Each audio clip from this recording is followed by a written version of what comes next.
Happy New Year, everyone. So I ended 2019 studying families, and let me tell you, it was a challenge. I was hit on every angle related to family. I believe every time we make a decision to do better, to be better, to focus on Jesus and make better decisions, the enemy comes and he tries to still kill and destroy exactly what the word says he's going to do.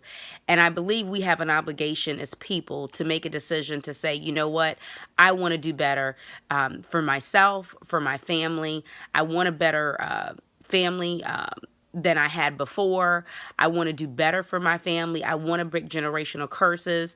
And when you say that, when you say you want to break generational curses, when you say that you want to stop the dysfunction in your family and you want to do better for your family than what was done before, trust me when I say it, you will be tested. Do not think it's going to be easy walk in the park, that it's just going to be a skip down the street. Nope, you're going to go through highs and lows. You're going to climb up mountains, go through valleys, storms, tsunamis, you name it.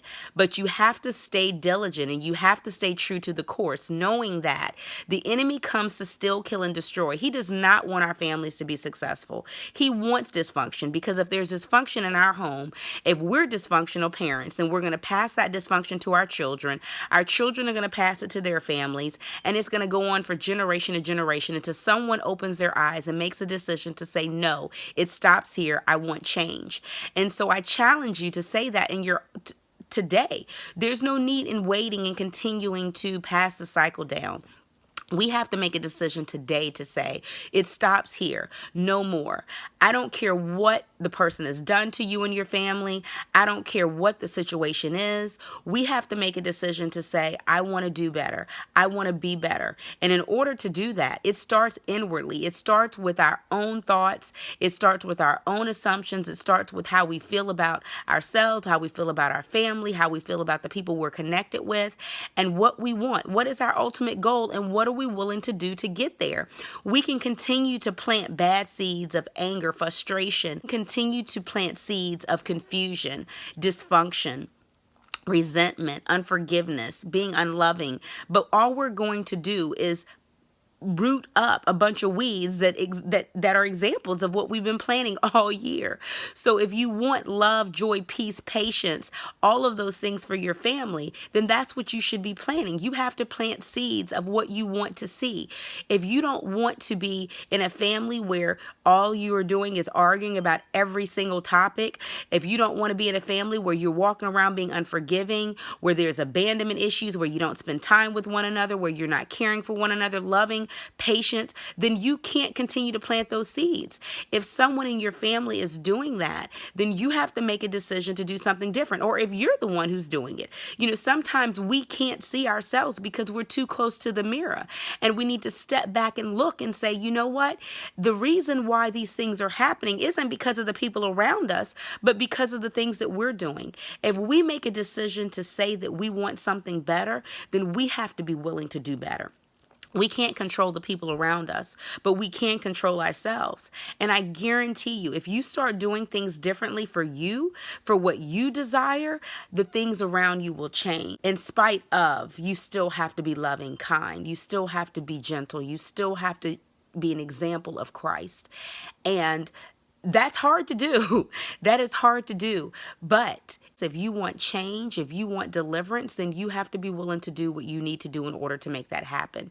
You can't continue to blame your mom, your dad, your auntie, your uncle, your grandma, whoever it was who took care of you. You can't continue to blame your daddy because you have daddy issues and because he wasn't there, your mom, and you have mommy issues because your mom wasn't there. You can't continue to do that. Because that is not going to bring healing for you.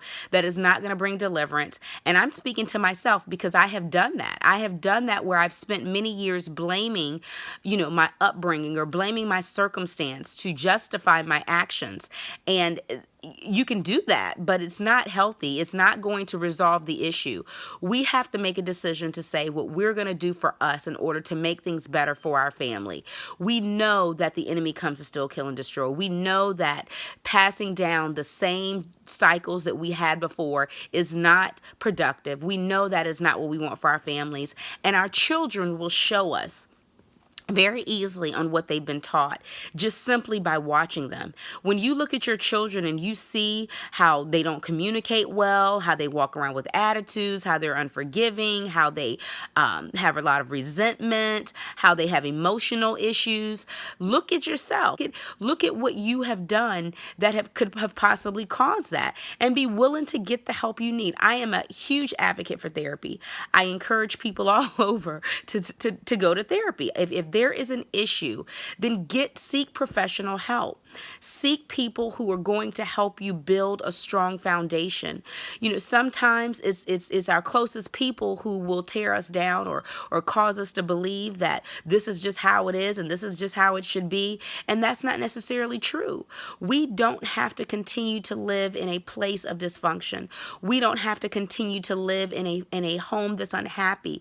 We have the ability to change the things that are around us. We have the ability to break cycles. And if we don't want to break cycles, then it will be evident in what we are showing our children. Our children are going to behave based on what they see. We are our children's first examples of what relationships look like.